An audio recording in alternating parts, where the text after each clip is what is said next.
आधी रात को तंजीम साजी करने वाले तलाल चौधरी दिन की रोशनी में आपे से ही बाहर हो गए। न्यूज़ कॉन्फ्रेंस में गालम गलोच पर उतर आए। गैर इखलाकी गुफ्तगू सरकारी टीवी पर बराह रास्त दिखाई गई।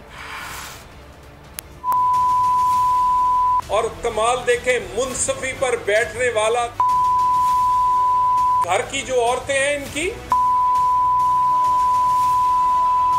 और जो इनके घर के मर्द हैं, कंसल्टेंसी का उर्दू तर्जमा, ये जो लफ्ज तुम इस्तेमाल कर रहे हो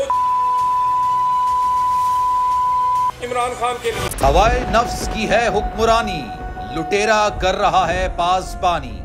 बोल न्यूज के मार्केटिंग हेड आकाश राम ताहा लापता, तफ्तीशी इदारे जवाब देने से कासिर।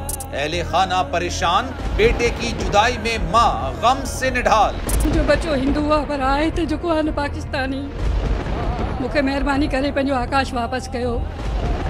हुकूमत से बेकसूर और मुहिब्बे वतन बेटे की बाजियाबी के लिए फरियाद। आकाश राम के अगवा के खिलाफ अहले खाना की जानिब से सुप्रीम कोर्ट में दरख्वास्त दायर। सुप्रीम कोर्ट के चीफ जस्टिस उमर अता बंदियाल से आकाश राम के अहले खाना की जल्द समाअत की इस्तदा। मुश्किल की इस घड़ी में आलमी मीडिया ने भी उठाई आवाज।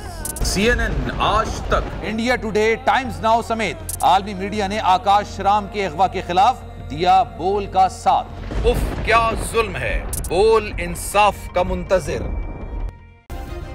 सब्सक्राइब करें और बेल दबाएं ताकि कोई खबर रह न जाए।